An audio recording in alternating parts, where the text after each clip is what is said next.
دین اسلام کی جتنی بھی تعلیمات ہیں فطرت انسانی کے عین مطابق ہیں۔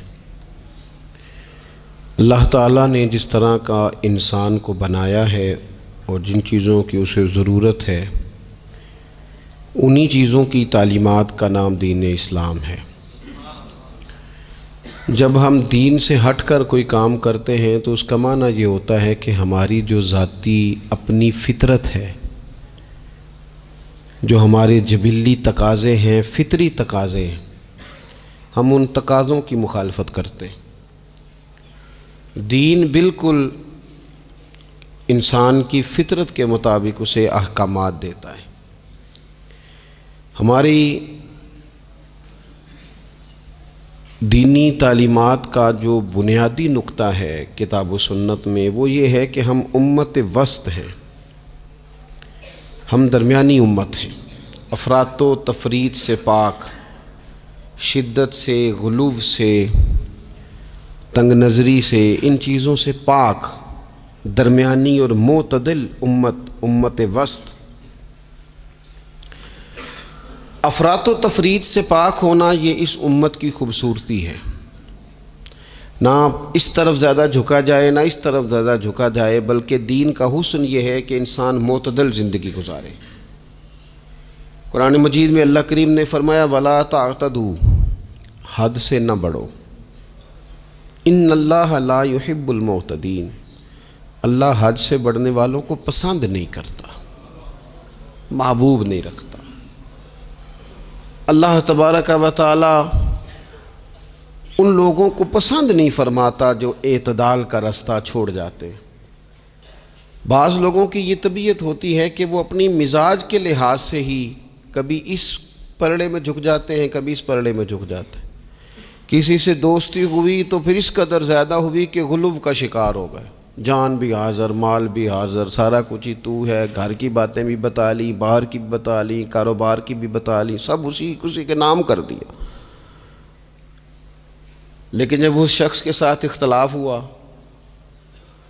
تو پھر دوست تو دور کی بات، اسے انسان ماننے سے بھی معاذ اللہ انکاری ہو گئے۔ تو یہ شدت ہے، یہ تناؤ ہے مزاج کا، اس سے انسان کا اخلاقی حسن ضائع ہوتا ہے، اس سے جو انسان کی انسانی خوبصورتی ہے وہ چلی جاتی ہے۔ وہ کسی نے کہا تھا کہ تعلقات جب حد سے گزر جائیں تو غم ملتے ہیں، اس لیے ہم ہر شخص سے کم ملتے ہیں۔ ہم کوشش کرتے ہیں کہ معتدل رہیں، زیادہ آگے بڑھنا ہی نہ پڑے۔ نبی پاک صلی اللہ تعالیٰ علیہ وآلہ وسلم نے ہمیں معتدل دین دیا ہے، اعتدال والا، درمیانہ، اور فرمایا بہترین رستہ درمیانہ رستہ ہے۔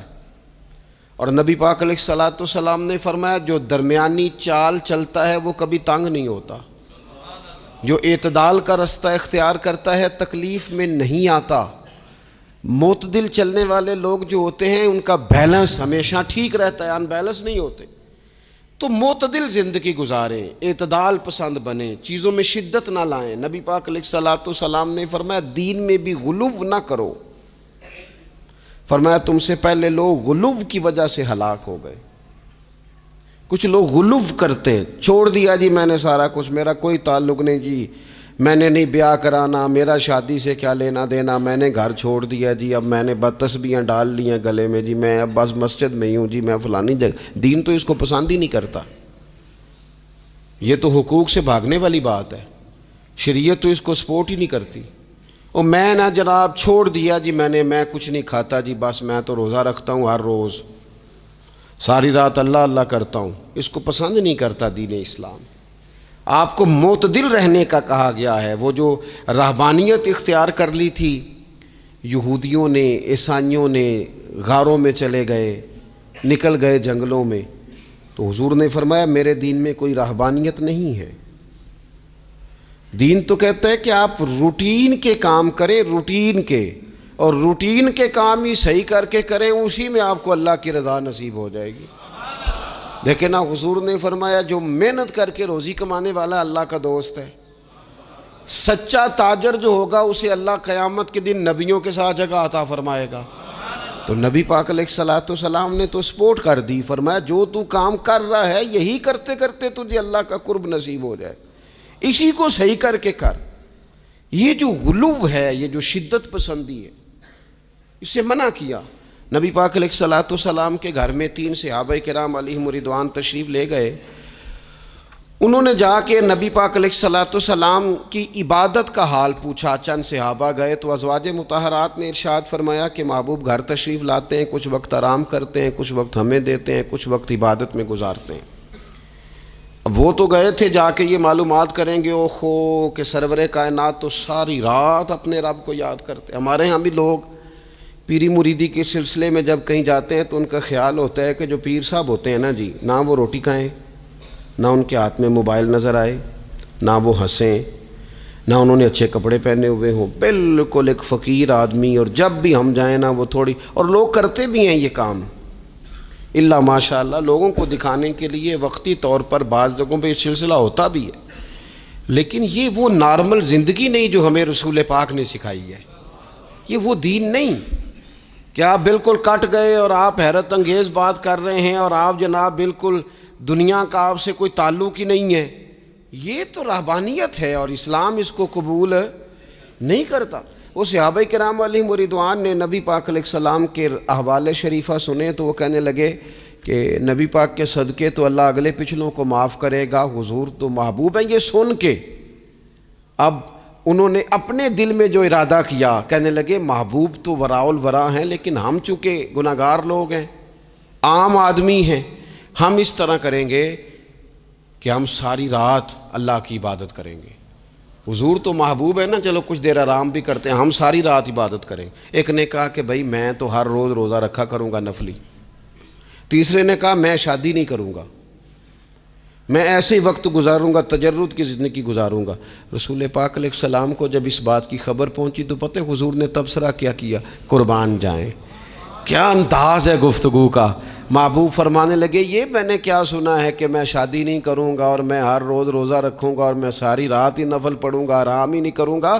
محبوب فرمانے لگے میں تم سب سے زیادہ اللہ کو جانتا ہوں اور میں تم سب سے زیادہ رب سے ڈرتا ہوں۔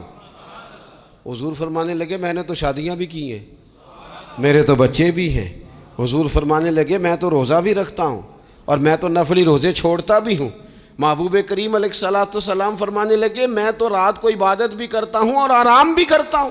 اللہ کے رسول صلی اللہ تعالیٰ علیہ وسلم ارشاد فرماتے فرماتے بات کہاں تک لے گئے؟ حضور فرمانے لگے اپنے یہ سارے طریقے، اپنی یہ سنت حضور بیان کر کے کہنے لگے سن لو بھائی، جس نے میری سنت سے منہ موڑا اس کا مجھ سے تعلق ہی کوئی نہیں، میرے طریقے پہ چلو۔ جو میں تمہارے لیے اسوہ چھوڑ کے جا رہا ہوں اس اسوے کو اپناؤ، اس طریقہ مبارکہ پر عمل کرو، اعتدال نہ چھوڑے کبھی بھی۔ غیر معتدل ہو جاتے ہیں لوگ، میں نے دیکھا ہے کہ وہ نا جب بندہ غیر معتدل ہو جاتا ہے تو چیزوں کا حسن ختم ہوتا ہے، اس کا وقار اٹھ جاتا ہے، اس میں تازگی نہیں رہتی، اس کے اندر وہ کیفیت نہیں رہتی۔ یہ دین کی بات ہے نا، تبلیغ ہے، یہ بھی حد سے زیادہ نہیں کرنی چاہیے۔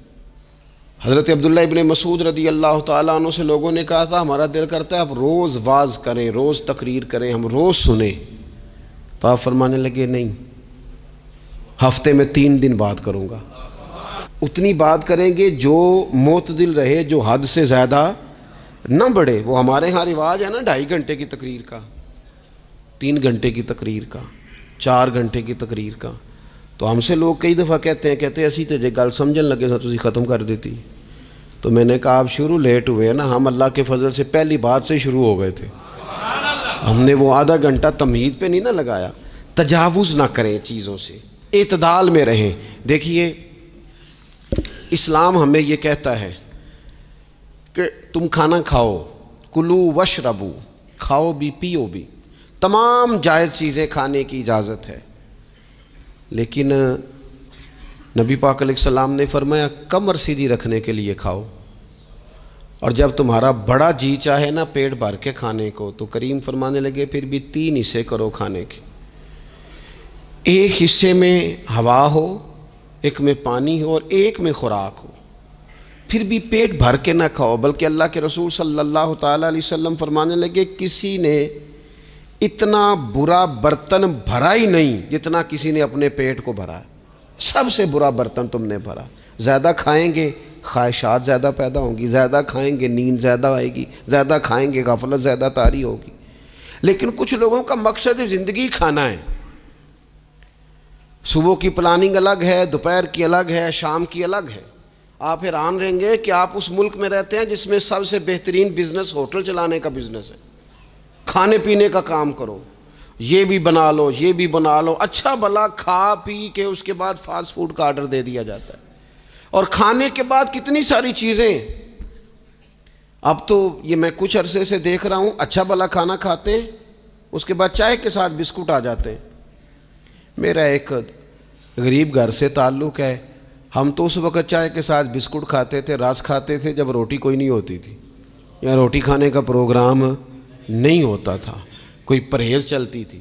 لیکن اب وہ لوازمات چائے کے ساتھ، اب تو لوگ چائے کا، اب جی آپ کا کھانا نہیں پکانا، چائے پکانی ہے تو چلو ٹھیک ہے، چائے پک گئی، اب وہ چائے پک رہی ہے، اس کے ساتھ جناب بھنا ہوا گوشت پڑا ہے، اس کے ساتھ پیزا آ گیا ہے، اس کے ساتھ فلانی چیز آ گئی، یہ کیا ہے جی؟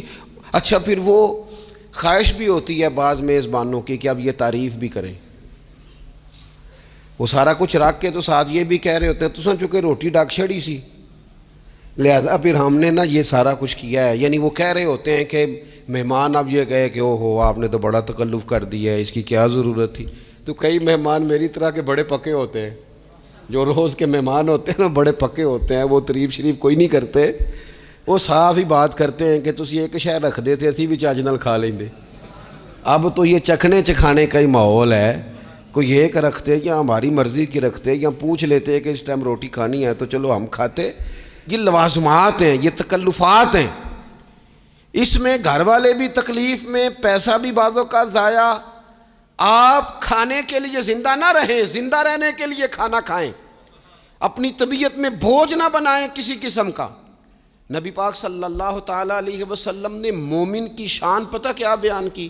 فرمایا کافر اور منافق 7 آنتوں سے کھاتا ہے اور مومن 1 سے کھاتا ہے۔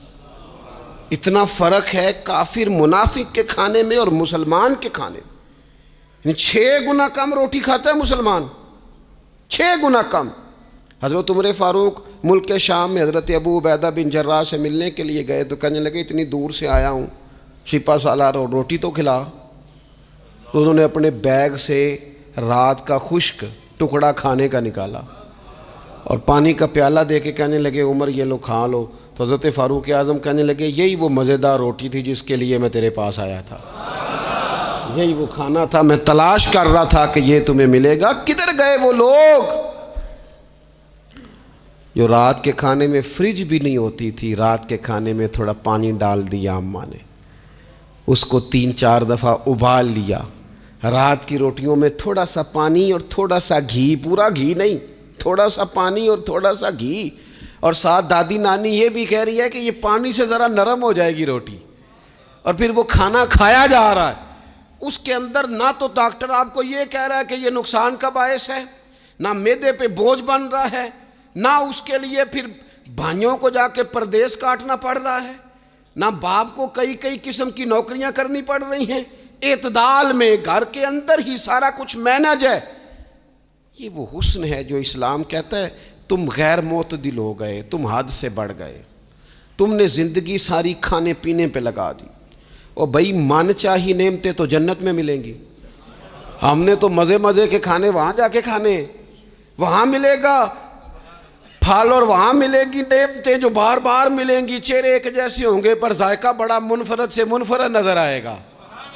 تو وہ جو پردہ غیب میں چیزیں تھیں وہ ساری چیزیں لوگ کہتے ہیں آج ہی ہم ساری غیر معتدل نہ بنے، تھوڑی سادگی لائیں، تھوڑا درمیانہ راہ، اسلام اس کو پسند کرتا ہے۔ نبی پاک علیہ السلام کی بارگاہ میں ایک مہمان آیا، ابھی وہ مسلمان نہیں تھا، تو محبوب نے فرمایا ایک بکری کا دودھ دھو کے اسے پلا دو۔ ایک بکری کا دودھ دھویا گیا، پلایا گیا، پھر دوسری کا دودھ دھویا گیا، پلایا گیا، پھر تیسری کا، وہ 7 بکریوں کا دودھ پی گیا۔ صبح اللہ نے توفیق دی اور وہ کلمہ پڑھ گیا۔ اب نبی پاک علیہ السلام نے فرمایا اسے بکری کا دودھ دھو کے پلاؤ. ایک بکری کا دودھ پیا, دوسری کا پی نہ سکا, رات 7 کا پی گیا تھا. تو میرے کریم فرمانے لگے یہ مومن اور کافر کا فرق ہے.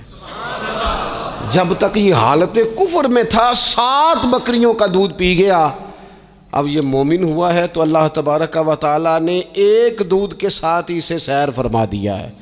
اس کی تشنگی اور بھوک اللہ نے مٹا دی کھانے پینے کے لیے. اور اس کا ذہن بھی نہ بنائیں. میں جانتا ہوں جن گھروں میں بچے اس مزاج کے ہو جاتے ہیں, اس طبیعت کے ہو جاتے ہیں کہ آج یہ کھانا ہے, کل وہ کھانا ہے, پرسوں وہ کھانا ہے, وہ پھر کھانے پینے میں سارا وقت گزرتا ہے. پھر وہاں دیکھا ہے کہ اماں بیچاری باورچی خانے میں ہی رہتی ہے. پھر وہاں صرف ایک ہی سلسلہ ہے کہ کھاؤ کتنا کو کھا سکتے ہو. تو معتدل رہیں. تیسری بات یہ کہ رزق کمانے کے مسئلے میں بھی معتدل رہیں. کاروبار کریں, محنت کریں, منصوبہ بندی کریں, کوشش کریں, لیکن پیسے کمانے کے مسئلے میں ڈپریشن کا شکار نہ ہو. یعنی اس کو نہ جینے مرنے کا مسئلہ نہ بنائیں کہ اگر 1 مہینہ کاروبار صحیح چمکا ہے تو صحت بھی ٹھیک رہی ہے, اور اگلے مہینے اگر تھوڑے حالات خراب ہوئے ہیں تو بلڈ پریشر بھی کافی اوپر نیچے ہو گیا ہے. اس کو نفسیاتی مسئلہ نہ بنائیں. پہلے بھی کئی دفعہ کہہ چکا ہوں, پھر کہتا ہوں, 2 4 5 دوستوں سے پیار ہے تو 2 4 دفعہ انہی دنوں میں نا, سال کے بعد آ کے مجھے کچھ دن آتے ہیں نا کاروبار پہ, انہی دنوں میں آ کے انہوں نے مجھ سے کہا, دور سے آئے, کہا جناب ہم کاروباری بندے, حالات ٹھیک نہیں, کوئی دعا بتائیں. تو میں نے کہا جن دنوں ٹھیک ہوتے ہیں ان دنوں کیوں نہیں آتے؟ کیا آج کل حالات بڑے اچھے ہیں, کچھ شکر کا طریقہ بتائیں, کیوں نہیں آتے؟ کیا فلسفہ ہم نے اختیار کر لیا ہے؟ رزق کا وعدہ اللہ کا ہے, اس کو کمانے میں اور پیسے کمانے میں محنت کرنے کا حکم دیا گیا ہے. نبی پاک علیہ الصلوۃ والسلام نے فرمایا جد و جہد کرو, نکلو, اللہ پہ بھروسہ کر کے نکلو. جس طرح وہ پرندوں کو روزی دیتا تمہیں بھی دے گا, لیکن اس میں نفسیاتی مسئلہ نہ بنایا جائے, نفسیاتی نہ بنایا جائے. حضور علیہ الصلوۃ والسلام نے نا ایک جملے کے اندر اس مضمون کو اتنے حسین انداز میں سمیٹا ہے نا کہ مسلمان, یہ ابن ماجہ میں موجود ہے, مسلمان اگر ان 2 جملوں کو کبھی سمجھ جائے نا تو سکون آ جائے زندگی میں, اطمینان نصیب ہو جائے, تیقن کی دولت ملے. حضور فرمانے لگے رزق کمانے کے معاملے میں معتدل رہنا. کوئی بندہ اتنی دیر تک مرے گا نہیں جب تک اس کے حصے کا رزق اسے مل نہ جائے. اتنی دیر تک بندہ دنیا سے نہیں جائے گا, تیرا حصہ تیرے تک پہنچے گا. کبھی بھی بے آبرو ہو کے رزق کمانے کے چکر میں نہ پڑے. کبھی بھی ذہن پہ سوار نہ کر لیں کہ میرا کام نہیں چل رہا. کبھی بھی اس طرح کی طبیعت نہ بنائیں. میں تھوڑی دیر پہلے عرض کر رہا تھا کہ ایک بزرگ نے نا 2 کنجوس لوگوں کو پہلے بلایا, کنجوس آدمی تھے اللہ ماشاء اللہ. تو ان کے سامنے کھانا رکھا, کھانا بڑا بہترین اعلیٰ کوالٹی کا, لیکن ان سے کہا کہ جناب ہم نے نا ایک سبق لینا ہے آپ سے, تو کھانا تو آپ کو ملے گا اور آپ کی مرضی کا پکایا ہے, پر کھانے کا طریقہ ہمارا ہے. انہوں نے کیا کیا, یہاں سے رکھ کے نا ان کے ہاتھ باندھ دیے. وہ پرانے زمانے میں جو جراح ہوتے تھے بازو ٹوٹ جاتا تھا تو باندھتے تھے نا لکڑیاں رکھ کے, تو لکڑیاں رکھ کے نا ہاتھ باندھ دیے تاکہ یہ جوڑ موڑ نہ سکے. تو یہاں سے ہاتھ باندھ دیے کہ روٹی کھاؤ. کنجوس بندے تھے. اب انہوں نے لقمہ اٹھایا, ہاتھ بندھا ہوا, اور یہاں سے لے جا کے جب منہ میں پھینکا, وہ کپڑے بھی سارے الجھ گئے, حال بھی خراب ہو گیا, پر کھایا انہوں نے مزہ لے کے پورا. وہ بڑی بری حالت ہو گئی. وہ کنجوس تھے دونوں کو دسترخوان پہ روٹی کھائی جا رہی. اب ان دونوں کو سمجھانے کے لیے کہا کہ اب ہم تمہیں 2 اور لوگوں سے بھی ملواتے ہیں. اب 2 وہ بندے بلائے جو دل کے سخی تھے, جو رزق کے معاملے میں اس کا زیادہ حریص نہیں تھے. ان کی بھوک جو تھی وہ کہیں دور تک دکھائی نہیں دے رہی تھی. انہوں نے کہا جناب ادھر آئیں آپ دونوں بھی. ان کے بھی ہاتھ باندھ دیے گئے. کہا آپ نے روٹی کھانی ہے, آپ نفیس لوگ ہیں, ناراض نہ ہوئیے گا, سخی بندے ہیں, پر کھانا آپ نے کھانا ہے, پر ہماری مجبوری ہے, ہم نے آپ کے ہاتھ باندھ کے روٹی دینی ہے آپ کو. وہ 2 بندے بھی آمنے سامنے بٹھا دیے گئے, کھانا چن دیا گیا, ہاتھ یہاں سے باندھ دیے گئے, لیکن وہ سخی تھے. انہوں نے کہا جناب کوئی مسئلہ نہیں، اللہ تعالیٰ توفیق دے گا۔ انہوں نے کیا کیا، وہ لقمہ لگاتے اور ایک دوسرے کے منہ میں ڈالنا شروع کر دیتے، کھانا بھی کھا لیا، کپڑے بھی بچ گئے، نفاست بھی قائم رہ گئی، اور کسی قسم کی کوئی پریشانی آئی۔ کام خاصا مشکل ہے کسی کے منہ میں لقمہ دینا، یہ کام بڑا مشکل ہے، یعنی کھانا آ جائے، پک جائے، پاس پہنچ جائے، اور پھر اسے توڑ کے بنا کے اتنی محنت کر کے دے کسی کے منہ میں دینا۔ لیکن یہ دے کے دیکھو کپڑے بچ جائیں گے انشاءاللہ، نفاست نظر آئے گی، حسن نظر آئے گا، خوبصورتی نظر آئے گی، اس میں لطافت محسوس ہوگی، اس میں لگے گا کہ یہ بندہ ایسا ہے جسے اللہ تعالیٰ نے اپنے فضل سے عطا فرمایا ہے۔ تو غیر معتدل طریقہ بندے کو رسوا کر دیتا ہے، رسوا کر دیتا ہے۔ وہ مال کمانے تو نکلتا ہے لیکن وہ کمزور ہو جاتا ہے، اس کا مزاج اور طرح کا ہو جاتا ہے۔ میں نے دیکھا ہے، وہ جناب ساری دنیا چھٹی پہ ہے لیکن اس نے کہا چلو آج میں دکان کھول لیتا ہوں، گاہک کہیں بھی نہیں آئے گا تو چلو سارے آج مجھے مل جائیں گے۔ ایسا نہیں ہوتا، رزق اللہ نے تقسیم فرمایا ہے، اور جس کا ہے وہ اس تک پہنچ جاتا ہے۔ تو غیر معتدل طریقہ اور رسوائی والا طریقہ کبھی بھی اختیار۔ اسی طرح کا معاملہ سخاوت میں ہے۔ نبی پاک علیہ الصلوۃ والسلام نے فرمایا کہ جب صبح دن چڑھتا ہے تو فرشتے دعا کرتے ہیں، کہتے ہیں یا اللہ سخی کو زیادہ عطا فرما، اسے زیادہ دے۔ حضور فرماتے ہیں جو سخی ہوتا ہے نا، یہ لوگوں کے بھی قریب ہوتا ہے، اللہ تعالیٰ کے بھی قریب ہوتا ہے، اور جنت کے بھی قریب ہوتا ہے۔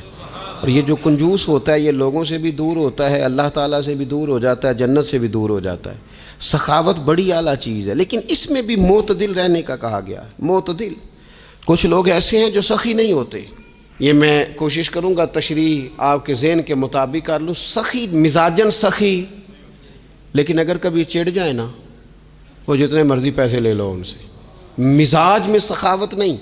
لیکن اگر طبیعت ہے اس طرح کی کہ اگر ان کا ذہن آ گیا نا، کبھی کہیں کسی نے تعریف کر دی ہے، پوری خوشامد اس نے کر لی ہے، تو پھر تو جناب ساری جیب ہی آپ خالی کرا دے۔ یہ مزاج کی سخاوت نہیں ہے، یہ تو آپ کی طبیعت کا وہ ابال ہے کہ اگر کسی بندے کو پتہ چل گیا ہے کہ کس طرح کر کے آپ قابو آتے ہیں تو پھر وہ روز استعمال کرے گا، اور یہ ہوتا ہے، یہ ماحول ہوتا ہے۔ میں چونکہ مذہبی ماحول سے تعلق رکھتا ہوں، میں نے خود یہ دیکھا ہے کہ کوئی شخص اگر اس نے زیادہ بڑا منہ کھول کے لوگوں سے مانگنا شروع کر لیا ہے تو پھر تو جناب بڑی بات ہے، مہنگا آدمی۔ اور اگر کوئی اپنی وفاداری قائم رکھتا ہے، خوشامد نہیں کر سکتا، اس کی طبیعت نہیں ہے کہ وہ 20-50 لوگوں کی خوشامد کرے، 10 کو حاجی صاحب کہے، 20 کو عاشق رسول کہے، اور 30-35 کو کہے جناب بڑی بات ہے، ہم نے تو بڑا دیکھا ہے، آپ تو بڑے بہترین لوگ ہیں۔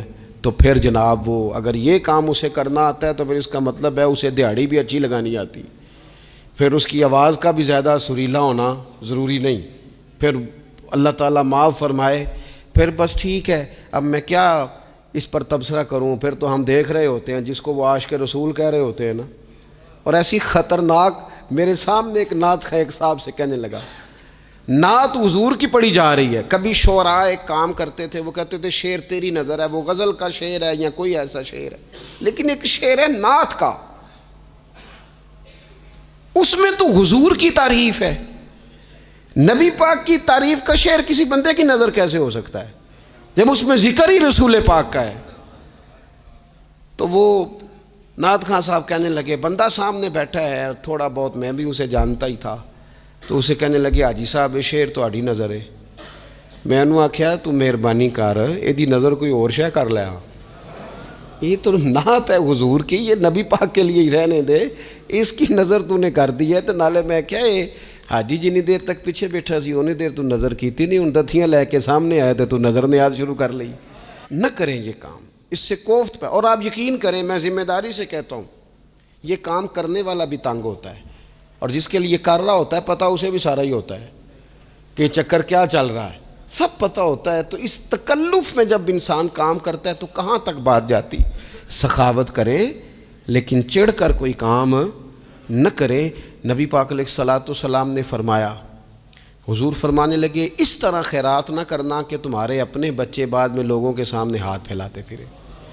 حضرت سعد بن ابی وقاص رضی اللہ تعالیٰ عنہ نے عرض کیا تھا، یا رسول اللہ صلی اللہ تعالیٰ علیہ وسلم میں سارا مال اللہ کی راہ میں خیرات کرنا چاہتا ہوں، میری ایک ہی بیٹی ہے، میں چاہتا ہوں سارا اللہ کے راستے میں دے دوں۔ تو حضور فرمانے لگے نہیں بھائی تو چوتھا حصہ دے، 3 حصے اپنی بچی کے لیے، بیویوں کے لیے، باقیوں کے لیے رکھ لے، لیکن تو یہ کام نہ کر۔ تو میرے عزیز زندگی میں خرچ کرنے میں بھی اعتدال کا مظاہرہ کریں۔ مجھے پتہ ہے اچھی طرح کہ ہمارے ہاں ایک مزاج بن جاتا ہے، طبیعت بن جاتی ہے کہ اگر کسی شخص کو آپ تھوڑی سی مدد کرتے ہیں تو وہ سمجھتا ہے کہ اگر اس نے مجھے 20,000 دیا ہے تو یقیناً اس کے گھر میں 50 لاکھ پڑا ہے، وہ پھر اگلے ہفتے دوبارہ آتا ہے، ایک نئی مجبوری کا بھی اظہار کرتا ہے۔ یہ ساری چیزیں ہوتی ہیں، ان چیزوں کے بیچ ہی آپ کو نیکی کرنی ہے، لیکن افراط و تفریط سے بچنا ہے۔ اسی طرح کا معاملہ اپنی زندگی کے دیگر معاملات میں کریں۔ نبی پاک علیہ الصلوۃ والسلام نے نا سادگی کو پسند کیا ہے، حضور سادگی کو پسند کرتے، کھانے کے معاملے میں بھی اور کپڑوں کے معاملے میں بھی، لیکن اچھا لباس پہننے کی اجازت دیتے۔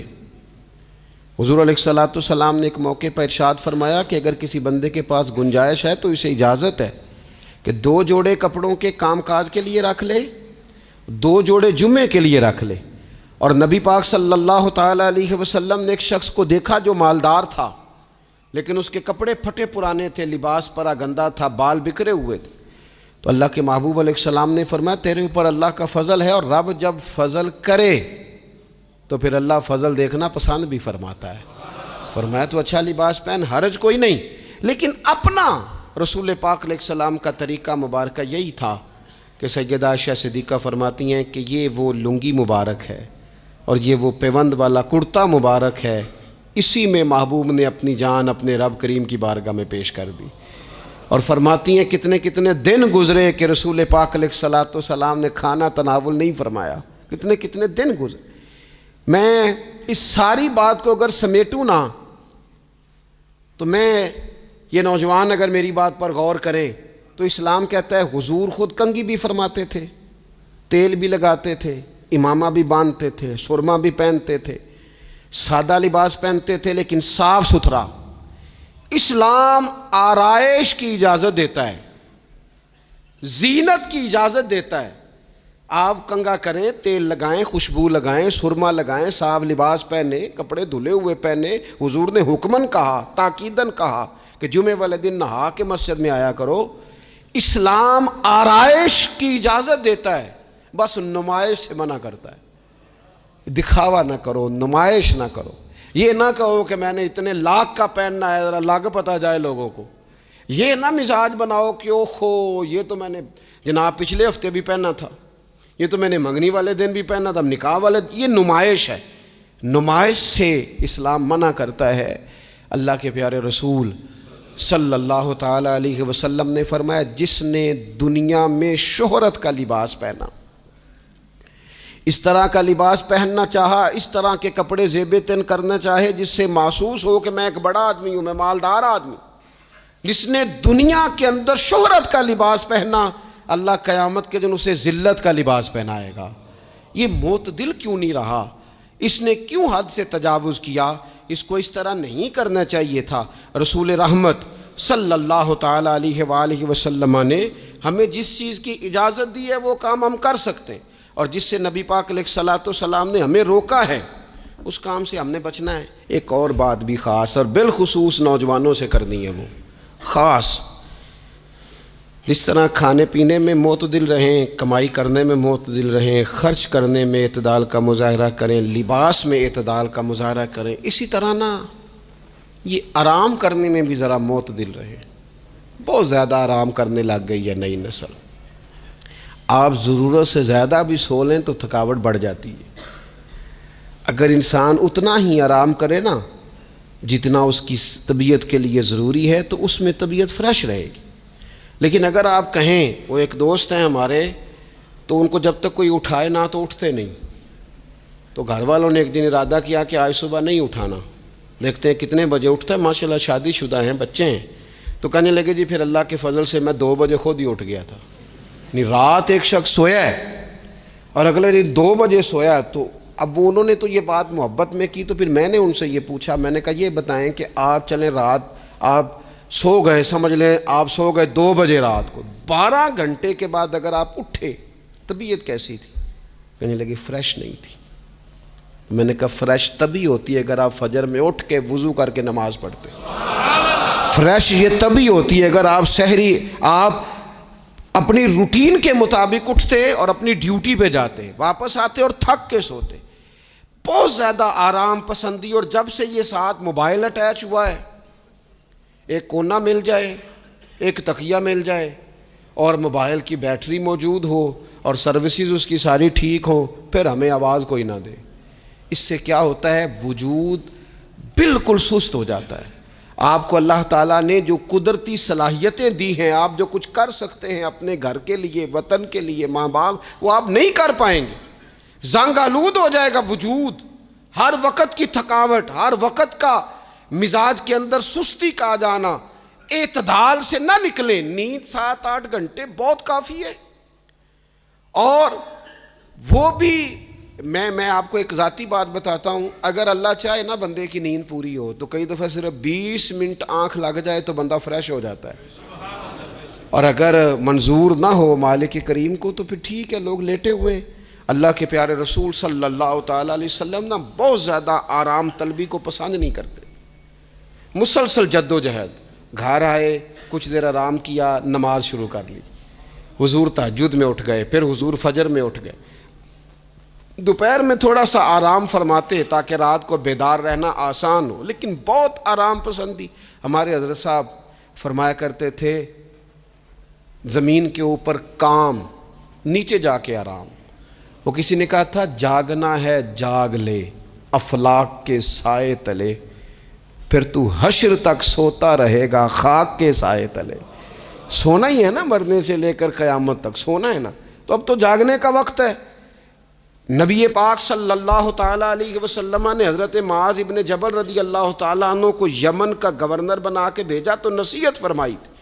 حضور علیہ الصلوۃ والسلام نے فرمایا تھا تمہیں گورنر بنا کے بھیج رہا ہوں، عیش کوشی سے بچنا۔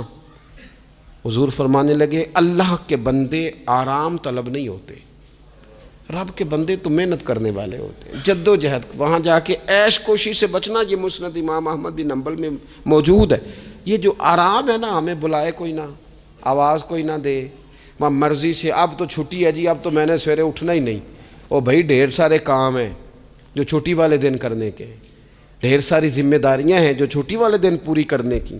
اپنی زندگی سے، اپنے وجود سے کچھ نفع لیں، ایسا نہ ہو کہ یہ بیکار ہو جائے۔ لیکن اگر زندگی صرف اور صرف کھانے پینے میں، لباس پہننے میں اور باتیں کرنے میں لگ جائے تو پھر تو آپ بیکار ہو جائیں گے۔ پھر تو محسوس ہوگا کہ جیسے انسان نہ خوابوں کی دنیا میں زندہ ہے، باتوں کے ساتھ اپنے دل کو مطمئن کرتا ہے۔ اس نے اچھا لباس پہن لیا ہے، بس آئینے میں اپنے آپ کو دیکھ کے خوش ہوتا رہتا ہے، طرح طرح کے کھانے منگاتا رہتا ہے، بس زبان کے ذائقے پورا کرتا رہتا ہے۔ امام طبرانی حدیث لائے ہیں، رسول پاک صلی اللہ تعالیٰ علیہ وسلم نے فرمایا میری امت میں ایسے لوگ آئیں گے جو رنگ برنگے کھانے کھائیں گے، انواع و اقسام کے مشروبات استعمال کریں گے، طرح طرح کی زیب و زینت کریں گے، اور منہ پھاڑ پھاڑ کے باتیں کریں گے، منہ کھول کھول کے گفتگو کریں گے۔ حضور نے پتہ کیا فرمایا؟ فرمایا یہ میری امت کے بدترین لوگ ہیں، یہ بدترین لوگ ہیں جن کا مقصود ہی صرف لباس پہننا ہے، مقصود ہی صرف کھانے کھانا ہے، مقصود ہی منہ کھول کھول کے باتیں کرنی ہے۔ ان لذات میں جو لوگ پوری طرح الجھ گئے، کوئی خیر کا کام ہی نہ کر سکے، کوئی مقصد زندگی کی طرف ہی نہ بڑھ سکے، یہ بدترین لوگ ہیں۔ عزیز دوستو، ان 3 چیزوں میں ڈھیر سارے لوگ، اللہ تعالیٰ معاف کرے اللہ ماشاء اللہ، اللہ سب کو محفوظ رکھے، اپنی زندگی کو ضائع کرتے دکھائی دیتے ہیں۔ یا تو کھانے پینے کا شوق ہے، یا لباس کی زیب و زینت کی طرف توجہ ہے، یا بس نشستن گفتن برخاستن بیٹھے ہیں اور باتیں کی ہیں اور اٹھے اور اتنی باتیں کی ہیں، اتنی باتیں کی ہیں، اس میں بھی کوئی اعتدال نہیں۔ بہت زیادہ بولنے سے وقار چلا جاتا ہے، بہت زیادہ باتیں کرنے سے باتوں کا حسن ضائع ہوتا ہے، بہت زیادہ بولنے والے کے جملے قیمتی نہیں رہتے، بہت زیادہ باتیں کرنے والا آدمی بے وزن اور بے وقت ہونے لگتا ہے۔ بغیر مانگے مشورہ دینے والے لوگوں کے مشوروں کو لوگ ردی کی ٹوکری جاننے لگتے ہیں۔ اپنی زندگی کو اگر وزادار اور باوقار بنانا چاہتے ہیں تو ذرا لباس میں بھی سادگی ہو، اللہ کی ہر نعمت خوش دلی سے استعمال کی جائے۔ سادہ کھانا بھی ملے تو رب کی عطا سمجھ کے رغبت کے ساتھ، شوق کے ساتھ اسے استعمال کیا جائے۔ مجلس میں بیٹھا جائے تو سیکھنے کی کوشش کی جائے، دوسروں کی باتوں کو سنا جائے۔ اللہ تعالیٰ نے کان 2 دیے ہیں، زبان 1 دی ہے۔ معنی کیا ہے؟ ڈبل سننا چاہیے اور سنگل بولنا چاہیے۔ 2 گنا سنیں اور اس سے آدھی گفتگو کریں۔ اور ہمارے حضرت تو فرمایا کرتے تھے اپنے جملوں کو چھوٹا کرو، جو بات تھوڑے جملوں میں کہی جا سکتی ہے اسے لمبے جملوں میں نہ کہو۔ ہر بات کی وضاحت کرنا اور ہر بات کا پس منظر بیان کرنا اور بات کو اتنا لمبا کر دینا کہ اصل بات ہی اس میں سے رہ جائے، بیچ میں سے مدعا ہی ختم ہو جائے، آنے کا مقصد ہی کسی کو سمجھ میں نہ آئے، اس سے بھی انسان اعتدال کا رستہ چھوڑتا ہے۔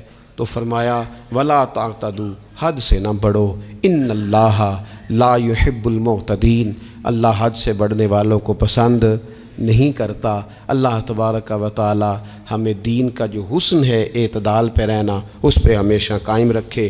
آخر دعوایا ان الحمد للہ رب العالمین۔